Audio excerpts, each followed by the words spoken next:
இந்த பொங்கல் தான் எப்படி பண்றதுன்னு தெரியலையே. சமைப்போம், என்ன பண்ணாலும் சாப்பிட தான் போறான். ஆனா எங்கேருந்து ஆரம்பிக்கிறது?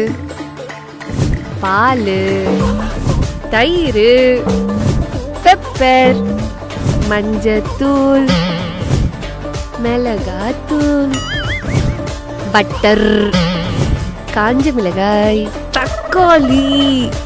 என்ன அரிசி எறும்பா இருக்கு. சரி வீட்டுல செத்துரும். என்ன கலரே வரல. கலர் கோலமாவே கோலமாவுமா கோலமாவே கலர் கோலமாவே.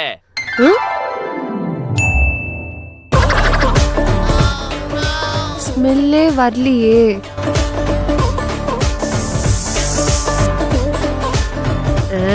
இப்ப வருது. பொங்கல் ரெடி. என்னங்க? The next day.